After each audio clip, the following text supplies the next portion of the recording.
I've searched many years on end. There was none that my soul could depend. My soul cries out for your presence in here. This very hour, for your presence in here. In His name I find, in His name I find, in His name I find the peace I seek. In His name I find, in His name I find, in His name I find the joy I seek. In your presence I am free from the chain that has bound me. In your presence I am calm, waiting for the kingdom come. In your presence I am free from the chain that has bound me. In your presence I am calm, waiting for the kingdom come. In His name I find, in His name I find, in His name I find the peace I seek. In His name I find, in His name I find, in His name I find the joy I seek.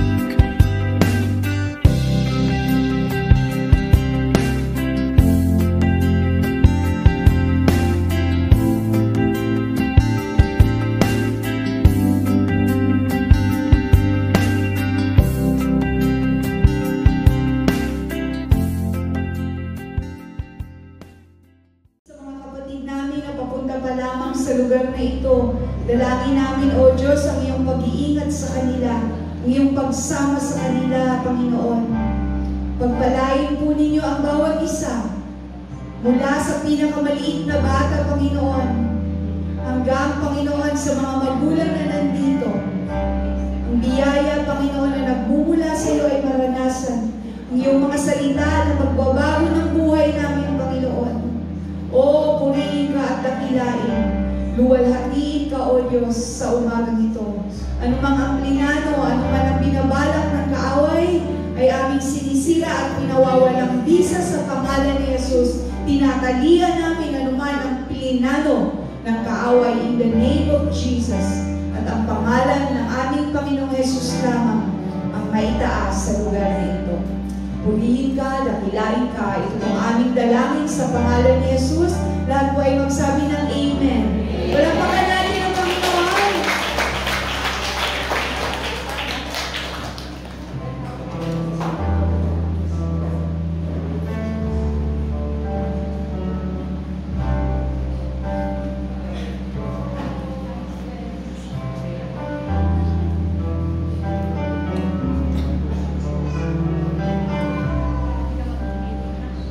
Ayun, magandang umaga po sa ating lahat. Magandang umaga. Morning! Today nga, tagulan na naman yung panahon natin, di ba? Pero niniwala talaga tayo na pala sa Diyos palaging umuulan. Umuulan ng kagalakan, umuulan ng kagalingan, umuulan ng kalakasan. Amen ba? Handa na ba magpuri ang lahat sa ating Panginoon? Handa na ba? Let's go! Magpuri sa ating Panginoon. Maraming muna sa ating Panginoon.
Ikaw ay gumagawa ng himala.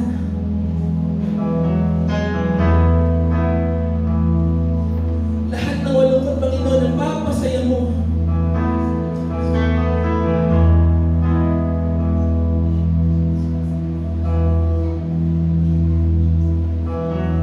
Lahat ng mga mabibigdadaanan, Panginoon, ay ibigyan mo ng pag-asa. Sa inyong presensya lamang nangyayari ng Panginoon. At wala nang iba. Kami ay patuloy, Panginoon, na magpupuri, Panginoon, sa iyo sa Espiritu at Katotohanan, sapagkat ito ang nararapat dapat, Panginoon, para sa iyo.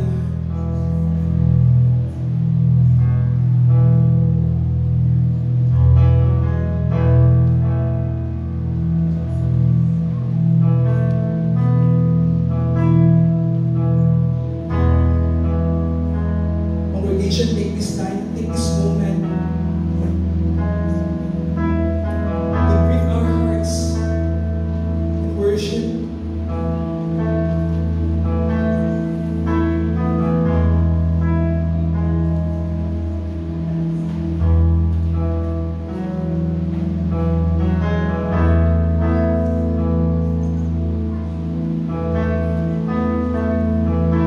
Sa presensya mo, Panginoong Jesus, nagkuhay lumalangit sa presensya mo. Sa presensya mo, Panginoong Jesus,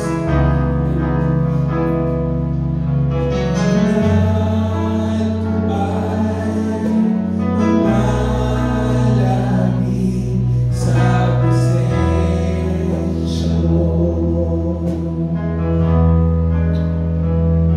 Sa pagtaas ng mga kamay ko, pagsuko ng buong buhay ko, ang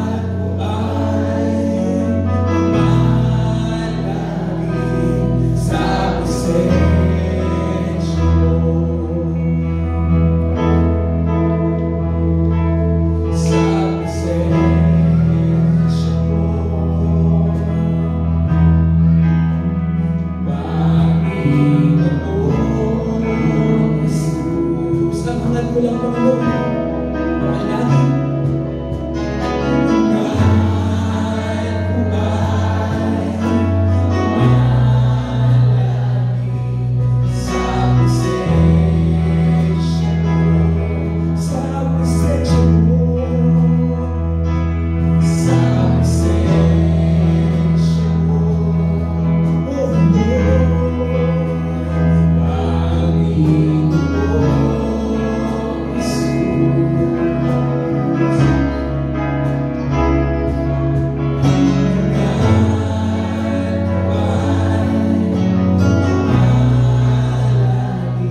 presensya mo, Panginoon, ang kaluwalhatian, ang karangalan, Panginoon. Ito sa iyo lamang, Panginoon. Wala kang kaangka. Ito ay pinigyan namin, Panginoon, ang buo, Panginoon, ang aming katapatan, Panginoon. I reveal, Panginoon, every idolatry, Panginoon, sa aming buhay. Anumang envious na part, Panginoon, I rebuke in Jesus' name. And for you alone, Panginoon, kami ay tuturi, Panginoon.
worship and thanksgiving belongs to you alone, O God. Lord, napakaraming mga dahilan, O Diyos, at mga bagay-bagay na dapat namin sa iyo ay aming maibigay ang aming papuri, ang aming pagsamba, at ang aming pagdakila. Salamat po, Panginoon, sa iyong kabutihan, sa iyong katapatan, at sa iyong kadakilaan sa aming po mga buhay. Muli, Panginoon, kami ay nagpapakumbaba sa iyong harapan.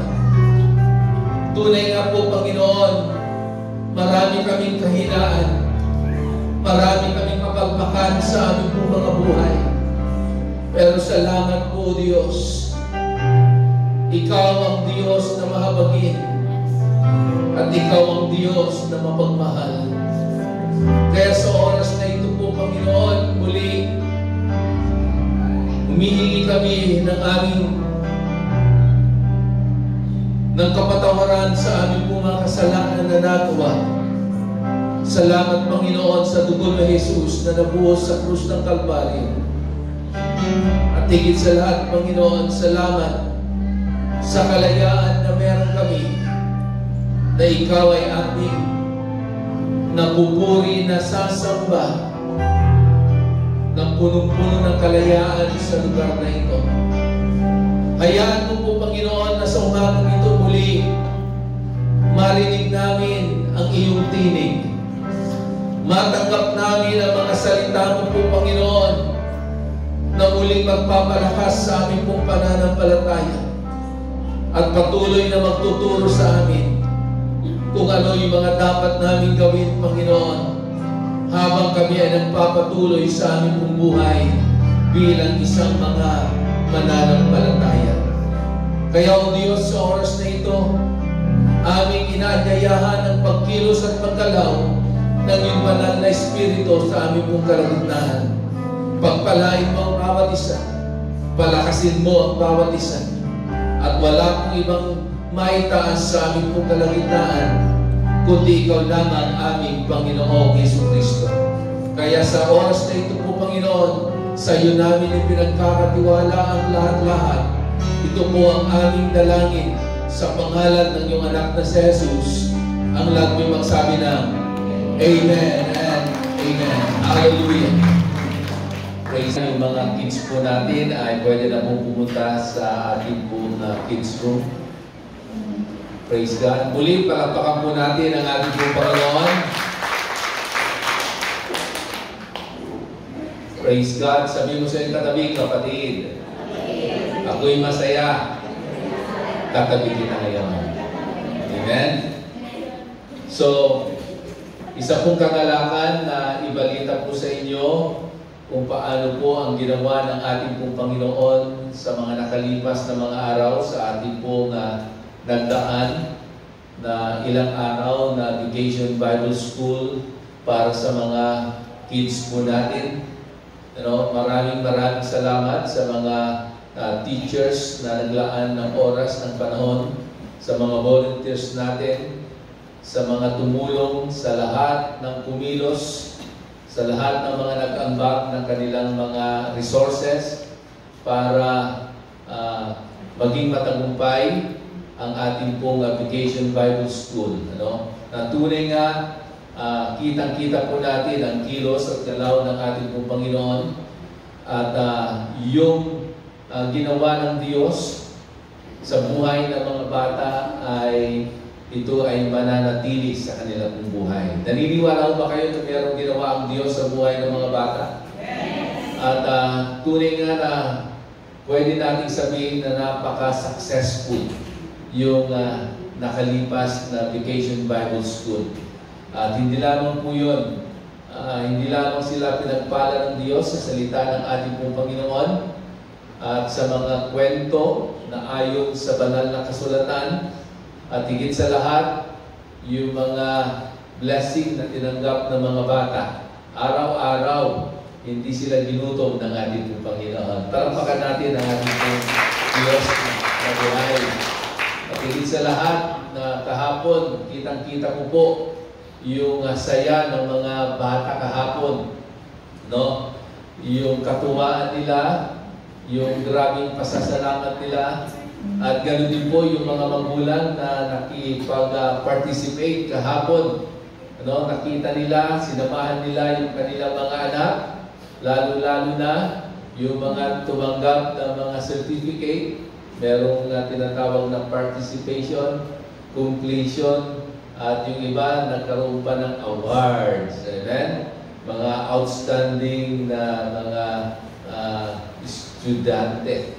Tunay nga po na napakabuti po ng ating pong Panginoon. At kitang-kita ko po sa mga picture, no, kahapon, yung mga magulang tuwan-tuwa. Diba? Ang gandang tignan pag yung mga anak po natin ay ating pong binibigyan ng pagkakataon na matuto sa salita ng Diyos. Amen? So sa oras na ito, bago po ako magbahagi ng salita ng Diyos, nais ko munang ipakita sa inyo yung mga naging kaganapan noong nakalipas na Vacation Bible School, at tignan po natin kung paano ang Diyos ay kumilos sa buhay ng mga batang ito. At hayaan po natin na sa Diyos maibigay ang lahat ng papuri, pagdakila, pasasalamat at pagsamba.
Ganun lang ba ang palakpak natin?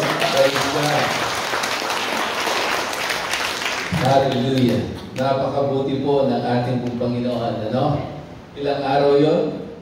5? 5 days, ano? Pero ang Diyos po ang nag-sustain sa atin. Ang Diyos ang nagbigay sa atin ng lakas. Ang Diyos ang nag-provide ng lahat ng ating po mga pangangailangan. At hindi po tayo pinabayaan at hindi tayo pinagkulang ng ating pong Panginoon. Sabi ko sa iyong katabi, kapatid, sa susunod, magdala ka ng bata. Huwag yung bilisan na mag-asawa, ayan. Praise God. So, sa oras na ito, ihanda po natin yung ating pong mga sarili at tayo po ay dumako sa salita ng Diyos na ating pong pagsasaluhan sa umaga nito. Pero bago po yan, this coming Sunday, maunang announcement po, ihanda po natin yung ating po mga sarili, pati po yung mga kakilala po natin, kaibigan po natin o kapitbahay po natin na sa tingin po natin ay panahon na para yayain po natin sila sa gawain ng ating po Panginoon. Isama po natin sila this coming Sunday kasi tayo ay mag-celebrate ng ating pong ika-20 taon na anibersaryo po ng ating pong iglesia, ng ating pong church, ang His Sovereign Church Likab. At tunay nga na napakabuti ng ating pong Panginoon dahil sa araw na iyan ay meron po tayong guest speaker. Ang isa sa mga kasama ko po sa tinatawag na 8-8, ang kanyang pangalan po ay si Pastor Ron Mark Mariano. Siya po ay healing evangelist, siya po ay missionary, at siya rin po ay meron pong church sa Cabanatuan at sa iba't ibang bayan po dito sa Nueva Ecija, sa Visayas at maging sa probinsya po ng Tarlac. So, tayo po ay patuloy na manalangin, ipag-pray po natin na maging matagumpay yung ating pong celebration this coming Sunday. Amen? So, praise God.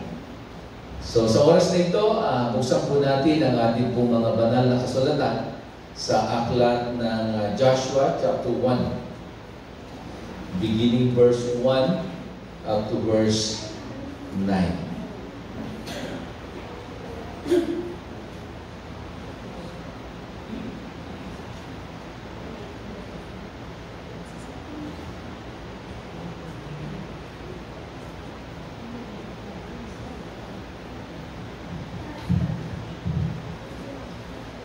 Sige po, basahin po natin ang sinasabi po ng salita ng Diyos.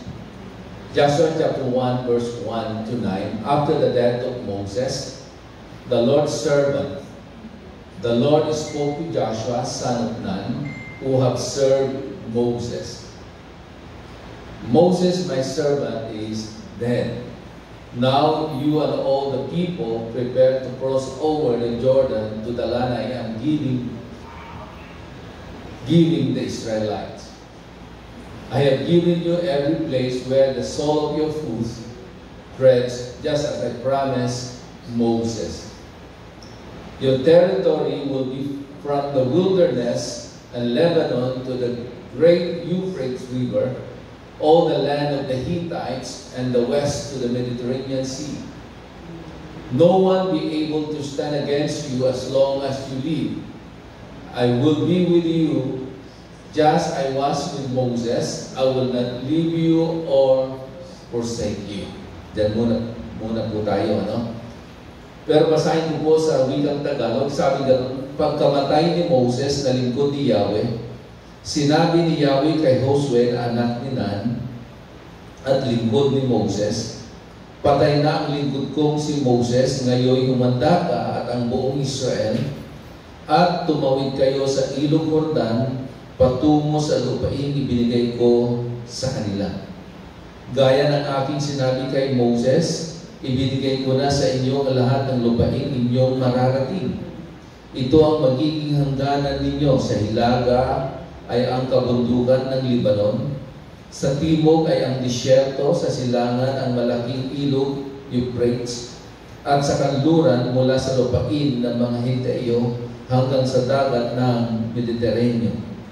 Walang makagagapi sa inyo habang ikaw ay nabubuhay.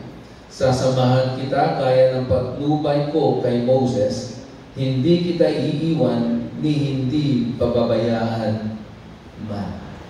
So ito po yung panahon na ang lingkod ng Diyos na si Moses nang ginamit ng ating pong Panginoon upang pangunahan ang mga Israelita upang umalis doon sa lugar ng Ehipto mula sa pamamahala ni Haring Paraon. Si Moses po ay kinatagpo ng Diyos doon sa ilan sa pamamagitan ng isang puno na sa tingin niya ay nasusunog, pero nung kanyang lapitan, ang puno ay hindi nasusunog. Dahil ang presensya ng Diyos ay nandoon, ang Diyos ay nangusap sa kanya upang itong si Moses ay pangunahan, upang dalhin ang mga pinili ng ating Panginoon, walang iba, the chosen people of God, ng mga Israelita, upang sila ay dalhin sa lupang pangako. At dumating nga yung panahon na itong si Moses ay binawian ng buhay. At walang ibang pwedeng magpatuloy doon sa nasimulan ni Moses kundi ang kanyang disciple, ang kanyang kasama sa kanyang paglalakbay ng mga panahon na yon. Walang iba kundi si Josue o si Joshua. At noong mga panahon na yon, ang Diyos ay nangusap kay Josue. At ito nga yung pangungusap ng Diyos kay Josue, na kailangan niyang ipagpatuloy ang nasimulan ni Moses.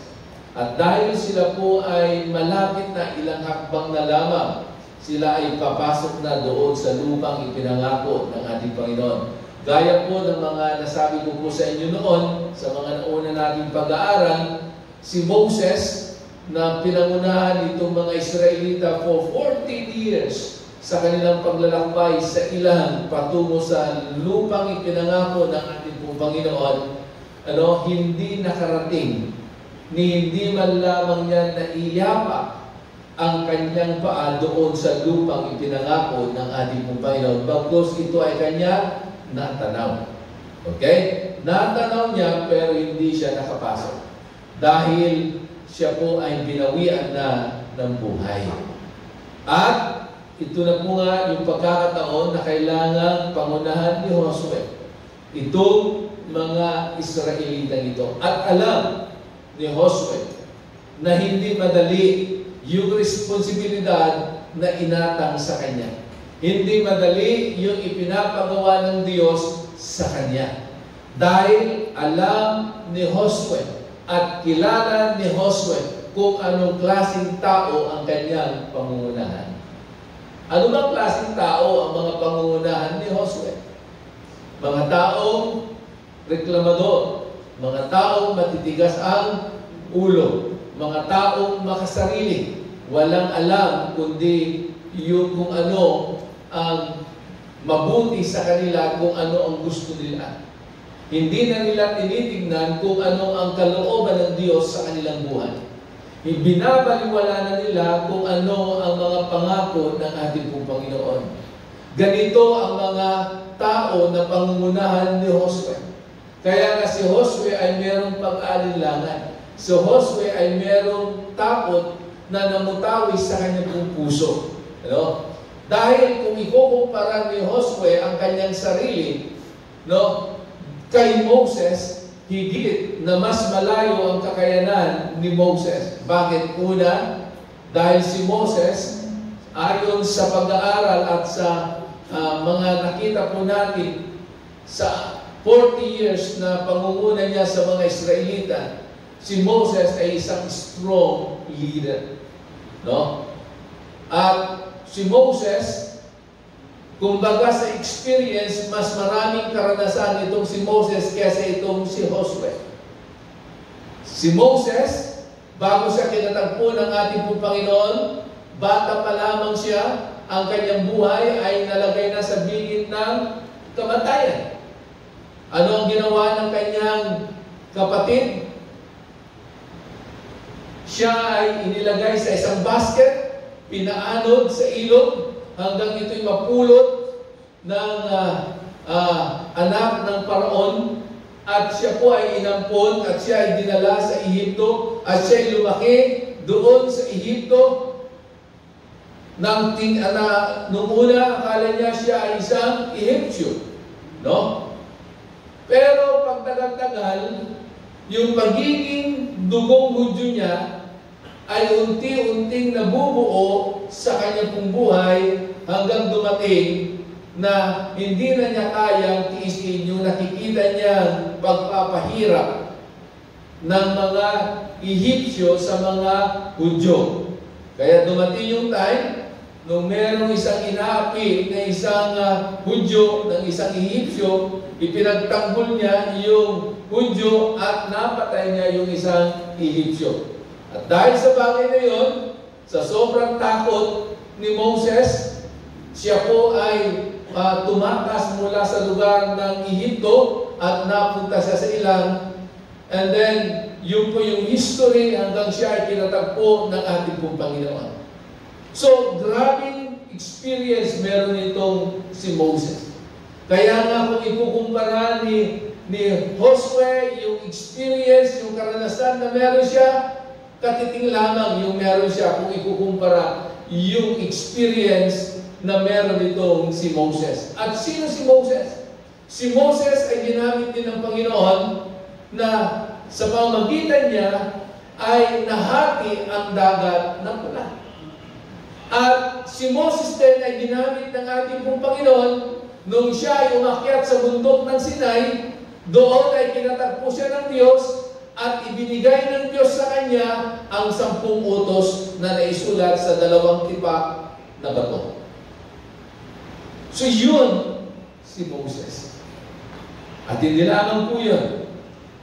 Maging si Moses ay makikita po natin sa paglalakbay ng mga Israelita sa ilan, sa tuwing ang mga Israelita ay nangangailangan ng probisyon, tuwing sila po ay naguhaw, ang Diyos ay nagpo-provide, pero ang probisyon ng Diyos ay nangyayari at nagaganap dahil ang ginagamit ng ating Panginoon ay walang iba, si Josue. Naalala niyo po, nung wala silang mainom, ano ang ginawa ni Moses? Dahil ang Diyos ay nangusap sa kanya. Sabi nga ng Diyos, kausapin mo ang bato. Pero sa sobrang inis niya, sa tigas ng mga ulo, at pagiging reklamador ng mga Israelita, hindi niya kinausap yung bato. Anong ginawa niya? Pinahalo niya ng kanyang tawag doon? Tungkod. At lumabas ang tubig. Bumalo ang tubig. At nakainom ang mga Israelita. So yun ang karanasan ni Moses.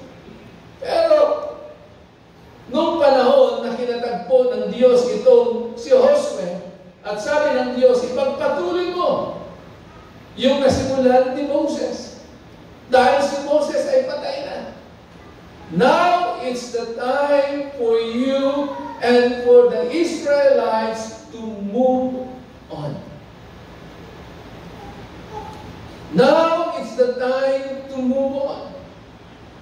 Para bagang sinasabi ng Diyos sa kanya, huwag kayong manatili dyan sa bungad. Kailangan niyong tumawid ng ilog Jordan kasi ilang hakbang na lang, yun ay lupang pangako niya. Huwag kayong manatili sa inyong pagdadalamhati dahil si Moses ay namatay na. Huwag kayong manatili sa inyong kalalagayan sa inyong kalungkutan, sa inyong kapigatian. It's now the time for you and for the Israelites to move on. Sabi mo sa iyong katabi, kapatid, it's now the time to move on. Eh, Pastor, ang hirap. Pero kung yun ang salita ng Diyos kay Josue, kapatid, yun din po ang sinasabi ng Diyos sa bawat isa sa atin. May pag-agam-agam kay Josue.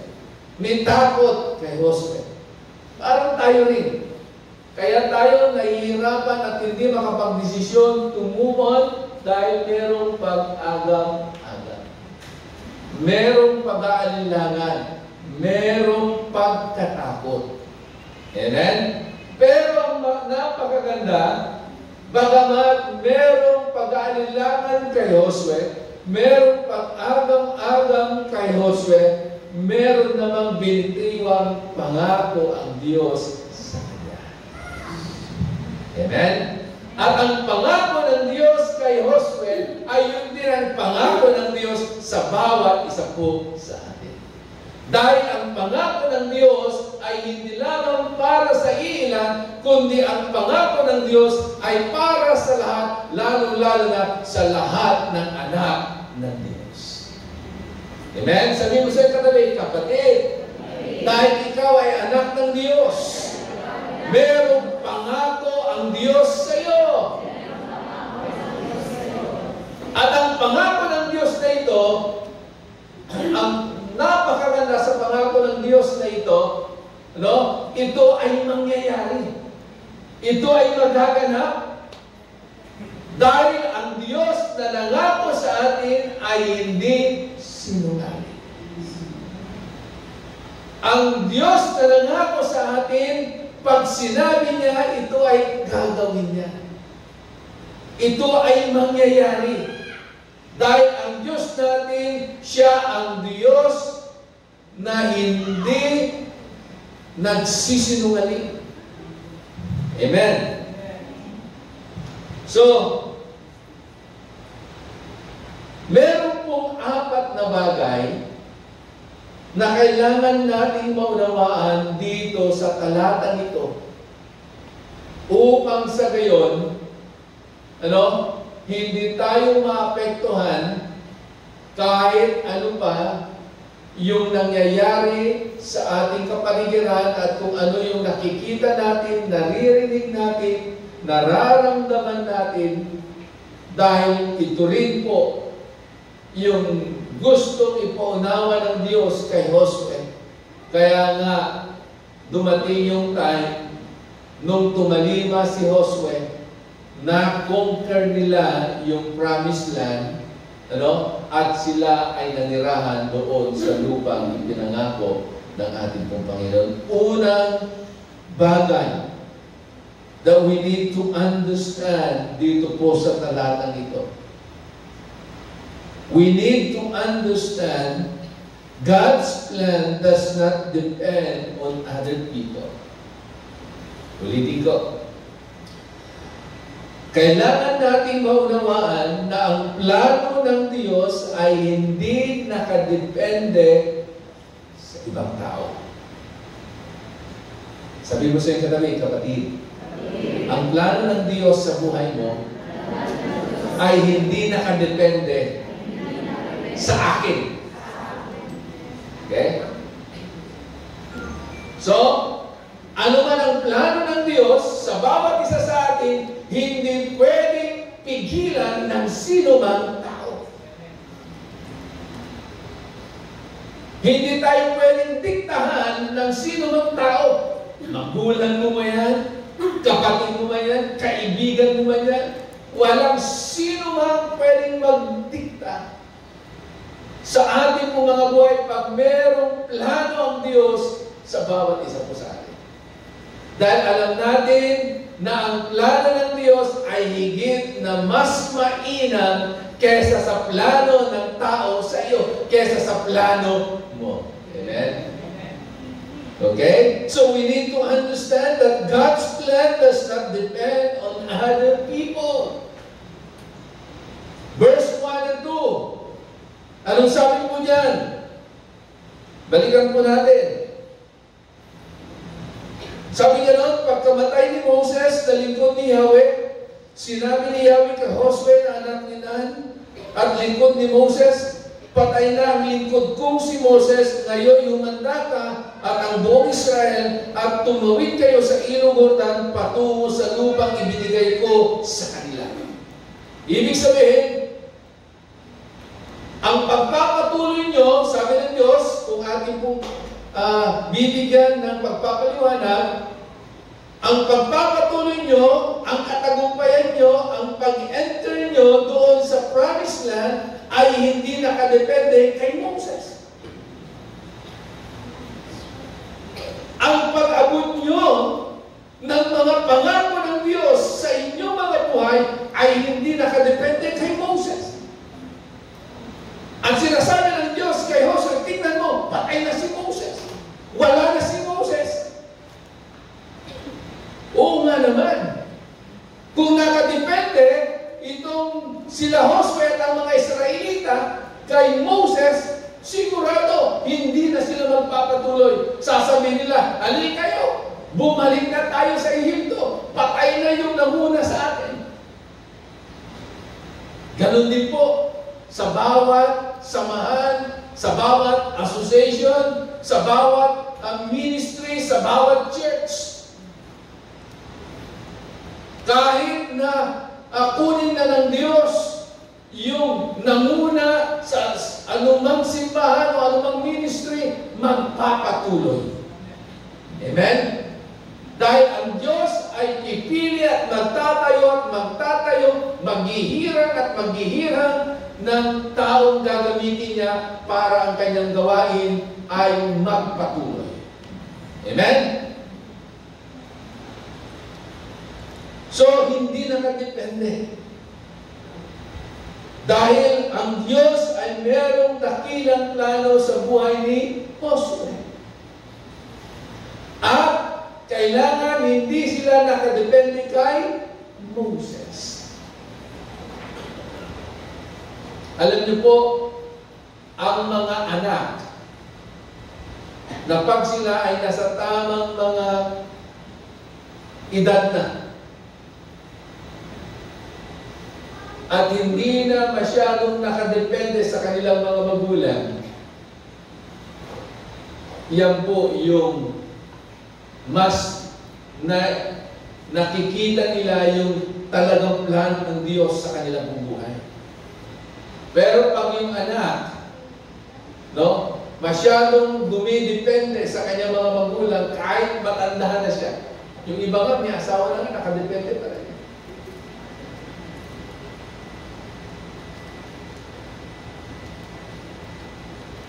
Ang dahilan naman, kaya nakadepende yung mga anak sa mga magulang, may mga magulang naman masyadong protective. Natatakot na i-let go yung kanilang mga anak. Mamuhay na merong kalayaan. Pero dito ipinapakita ng Diyos, huwag tayong dumepende at masyadong umasa sa ibang tao. Kailangan lamang nating dumepende o tumasa kanino? Sa Diyos. At ang gusto ng ating pong Panginoon kay Josue, makita niya ang dakilang plano sa kanyang pong buhay. Huwag siyang masyadong umasa kay Moses dahil si Moses ay wala na. At kailangan dumepende si Moses una sa Diyos sa abilidad na meron po siya. At siya ay patuloy na magtiwala sa ating pong Panginoon. Naniniwala ba kayo na bawat isa po sa atin ay merong ibinigay na abilidad ng Diyos? At yung abilidad na yan, ang tutulong sa atin upang tayo ay magtagumpay.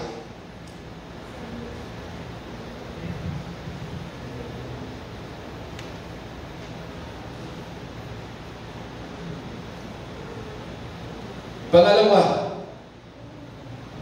we need to understand in this passage, God's plan does not change. Na ang plano ng Diyos ay hindi nagbabago. Alam niyo po, itong pangako na tinanggap ni Moses at tinanggap din ni Josue ay ito rin yung pangako ng Diyos na ibinigay ng Diyos kay Abraham.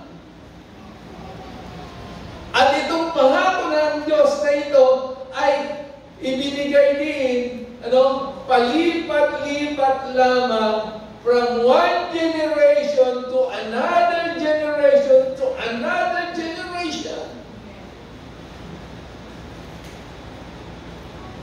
So, ibig sabihin na ang pangako ng Diyos at ang plano ng Diyos sa kanyang mga anak ay hindi nagbabago.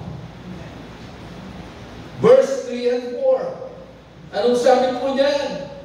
Gaya ng aking sinabi kay Moses, ibinigay ko na sa inyo ang lahat ng lupaing inyong mararating.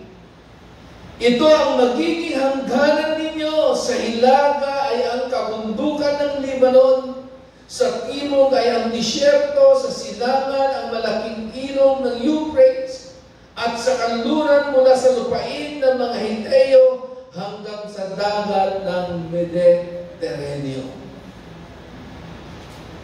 So ito yung pangako ng Diyos. At itong pangako ng Diyos na narinig ni Josue ay pangako rin ng Diyos na ibinigay niya kay Moses. At itong pangako rin ito ay ibinigay niya sa mga nauna.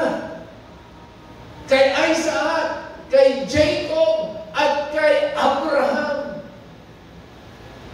At ang pangako rin ito ay hindi natatapos kay Josue. Amen? At ang pangako rin ito ay pangako rin ng Diyos sa iyo, sa ating lahat. Amen? Dahil ang pangako ng Diyos, the Word of God is the same yesterday, today, and forever. Sabi nga ng banal na kasulatan, heaven and earth will pass away, but the Word of God will remain forever. Hindi magbabago yan.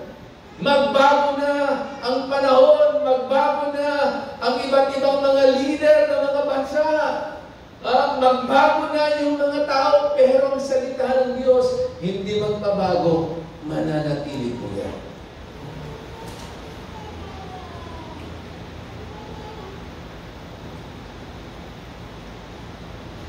In Psalms chapter 46, verse 1 to 3, anong sabi po dyan? Paki-flash na sa screen. Anong sabi dyan? Ang Diyos ang ating kanlungan at kalakasan, siya'y laging nakahandang sumaklolo sa oras ng kagipitan. Kaya huwag kayong matakot kahit lumindol man at gumuho ang mga bundok at bumagsak sa karagatan. Humampas man at umugong ang mga alon na naglalakihan at mayanig ang kabundukan. Amen? Ibig sabihin, ang pangako ng Diyos ay hindi magbabago. Ano man daw ang mangyari? May mga lindol, may mga hidwaan, may mga gera nangyayari o labanan ng bansa sa kapwa bansa. May mga kalamidad na nangyayari. Pero ang pangako ng Diyos ay hindi magbabago. Pangatlong bagay that we need to understand in this passage. We need to understand that God provides the power to accomplish His plan.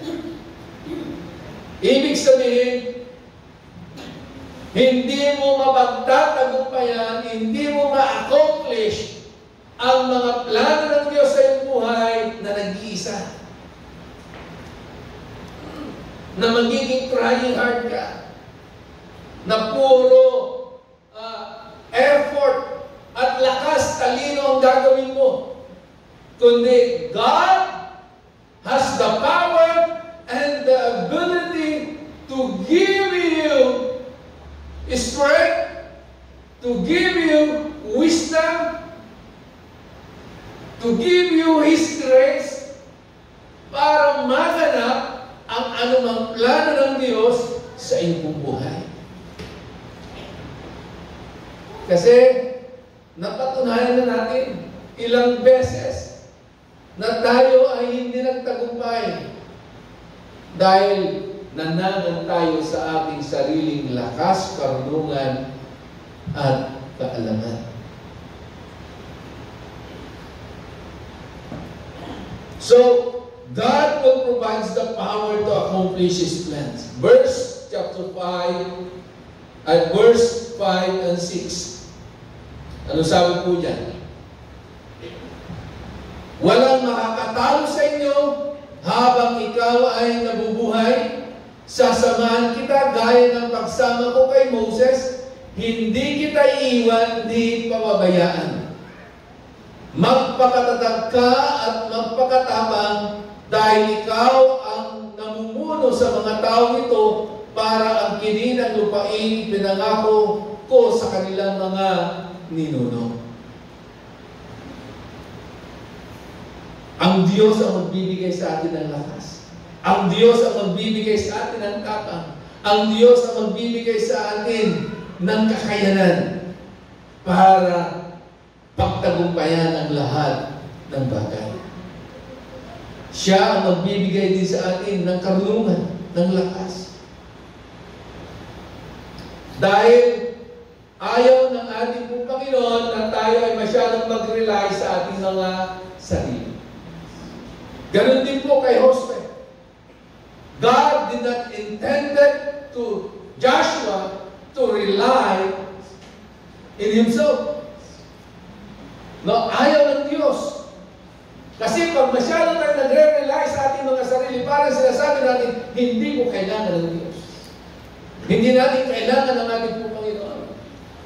Ay ganun talaga ang tao. May tendency na minsan, baliwala na ang Diyos sa atin. Dahil akala natin, kaya natin ang lahat ng bagay. So God never intended Joshua to rely on himself to accomplish anything. Bagkus sinabi ng ating pong Panginoon sa kanya, huwag kang natakot, magpakatatag ka, mapagtatagumpayan mo mga bagay na ito, at sa uli ang sabi niya, dahil kasama mo ako.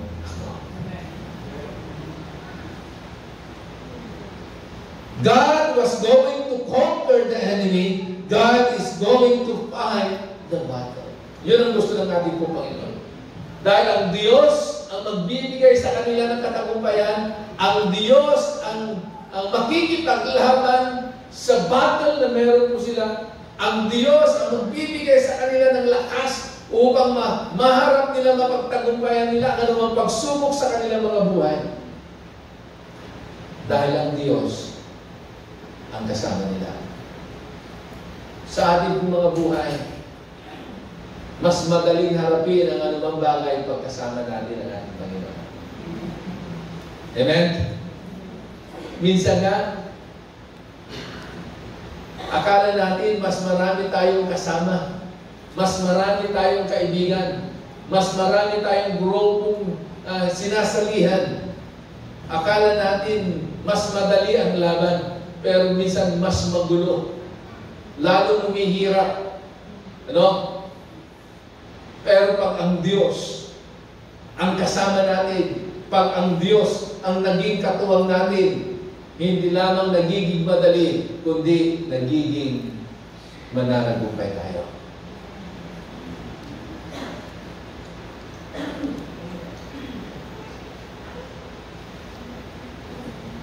Sa English nga, ang ganda ng sinabi sa verse 5, no man will be able to stand before you all the days of your life.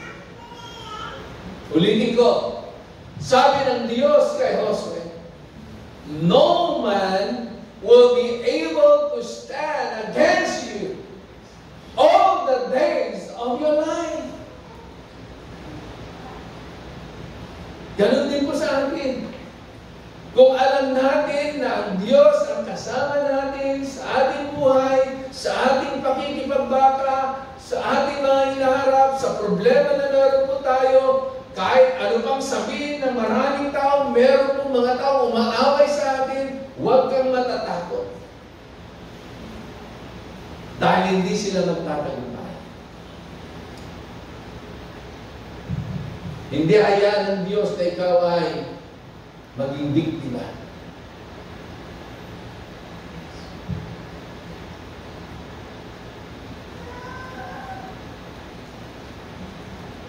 At ang assurance ng Diyos sa bawat isa sa atin, pagkasama natin ang ating pong Panginoon, the battle belongs to Him. Sabi mo sa iyong katabi, kapatid, ang laban na meron ka, ang problema na meron ka, ay hindi mo laban, hindi mo problema. Laban at problema ng Diyos. Romans chapter 8, anong sabi po dyan? If God be for us, who can be against us? Amen? If God is for us, yung ba tayo? Ang Diyos ba? Ang sumasa atin? O ang Him, nothing in this world we cannot overcome. Okay? Kung ilalagat daw natin ang ating pananampalataya sa Kanya, walang bagay dito sa mundo ito na hindi natin mapagtatagumpay. Amen. Why? Because we are more than conquerors. Hindi dahil ikaw ay malakas, hindi dahil kay Kristo. And lastly, we need to understand the requirements of God's plan. Ano daw ang requirements ng Diyos dito sa passage na ito, dito sa talatang ito, sa pangungusap ng Diyos kay Josue. At itong requirements na ito ay requirements din ng Diyos sa bawat isa sa atin na sumusunod at naglilingkod sa Kanya. Anong sabi diyan? Verse 7 to 9. Anong sabi po diyan? Basta't magpakatatag ka at lakasan mo ang iyong loob. Sundin mong mabuti ang buong kautusan na ibinigay ko sa inyo ni Moses. Huwag kang susuway sa anumang nakasaad doon at magtatagumpay ka saan ka man magpunta. In verse 8, huwag mong kaliligtaang basahin ang aklat ng kautusan. Pagbulay-bulayan mo yon araw at gabi upang matupad mo ang lahat ng nakasaad doon. Sa ganoon, magiging masagana at matagumpay ang iyong pamumuhay. Amen? Para maging matagumpay ang iyong pamumuhay. Okay? Ang ganda, di ba? So, anong requirements?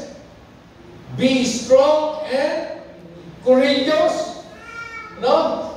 Maging matatag ka, magpakatatag ka, maging matapang ka, magpakatapang ka. Pangalawa, huwag mong kaliligtaan ang utos ng Diyos. Always remember the Word of God.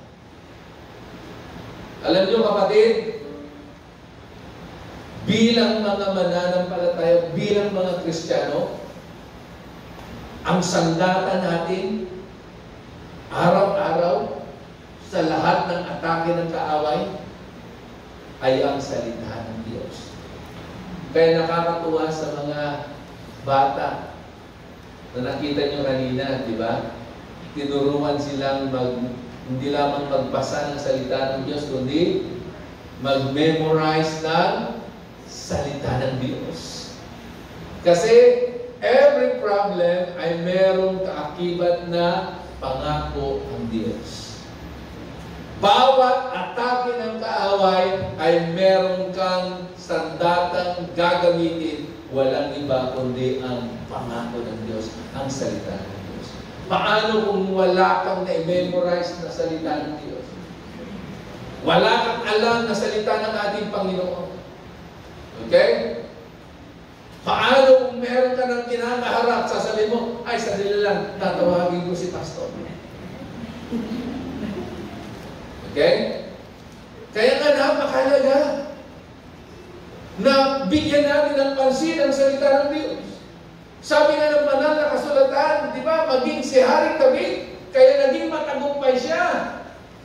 Sa unang talata pa lamang ng awit ng Salmo, salita na ng Diyos ang kanyang binigyang tiin. Na hindi niya binibigyan pansin ang mga payo ng mga taong masasama, kundi ang kanyang binibigyan ng pansin ay ang salita ng Diyos. Ito ay kanyang binabasa at pinagbubulay-bulayan araw at gabi. Amen? Kaya nagiging matatag ang isang mananampalataya hindi dahil siya'y malakas physically, dahil hindi siya marunong, kundi malakas siya, matatag siya, nagtatagumpay siya because of the Word of God. So yun yung requirements na dapat meron tayo. Habang nagpapakatatag tayo, nagiging matapang tayo na harapin ang anumang bagay, pagsubok, sitwasyon sa ating buhay, kailangan tangan-tangan natin ang salita at pangako ng ating Panginoon. At ang pangako ng Diyos, if we always remember the Word of God and memorize the Word of God day and night, sabi gano'n, whatever we do, tayo ay magtatagumpay. Sabi mo sa katabi, kapatid, magtatagumpay ka. Kung pangahawakan mo ang pangako ng Diyos. Amen? So, una, ano yung dapat nating malaman sa talatang ito? We need to understand God's plan does not depend on other people. Okay? Pangalawa, we need to understand God's plan does not change. Pangatlo, we need to understand God provides the power to accomplish His plan. And lastly, we need to understand the requirement of God's plan. Ano po yun? Be strong and courageous and read and meditate the Word of God. Tayo po'y tumayo, tayo po'y manalangin sa oras na ito.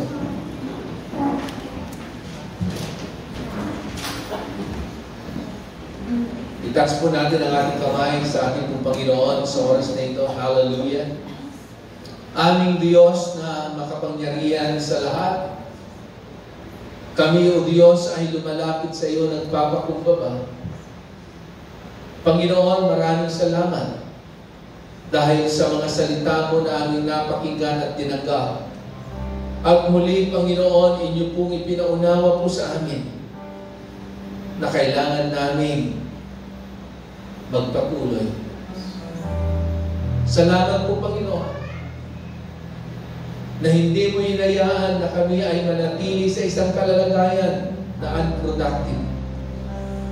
Hindi mo hinayaan, Panginoon, na kami manatili sa isang kalalagayan na kami ay ilulugmok ng takot, ng pangamba, ng lungkot, at ng kapigatian.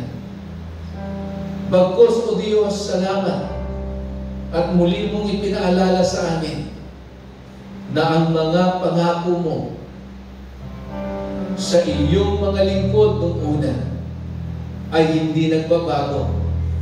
Dahil ang pangako kanilang tinanggap ay yun din ang pangako na ibinibigay mo sa bawat isa po sa amin.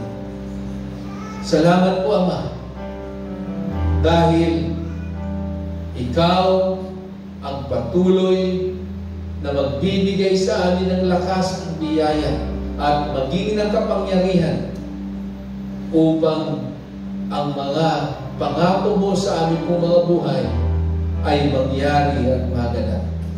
Patawarin mo kami, Panginoon, kung dumating man kami sa isang kalagayan na masyado kaming umasa at nanangan sa sarili naming karunungan at sa kaya naming gawin. Salamat dahil Ikaw, Panginoon, ang Diyos na patuloy na sasama sa amin anumang buhay ang aming pong pagdaanan. Sa oras na ito, Diyos, hayaan mo na sa amin pong pagpapatuloy, wala po kaming ibang mapanghawakan kundi ang iyong mga salita.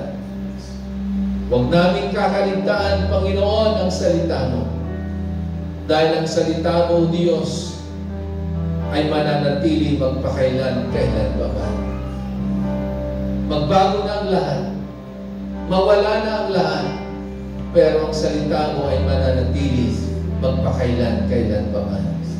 Kaya sa oras na ito po, Panginoon, muli kami ay patuloy na nagtitiwala sa iyo.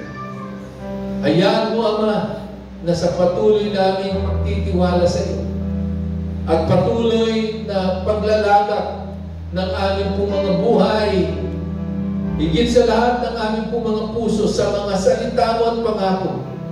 Hayaan mo ng aming pong buhay ay maging matagumpay, maging masagana, dahil ito ang pangako mo po, Panginoon.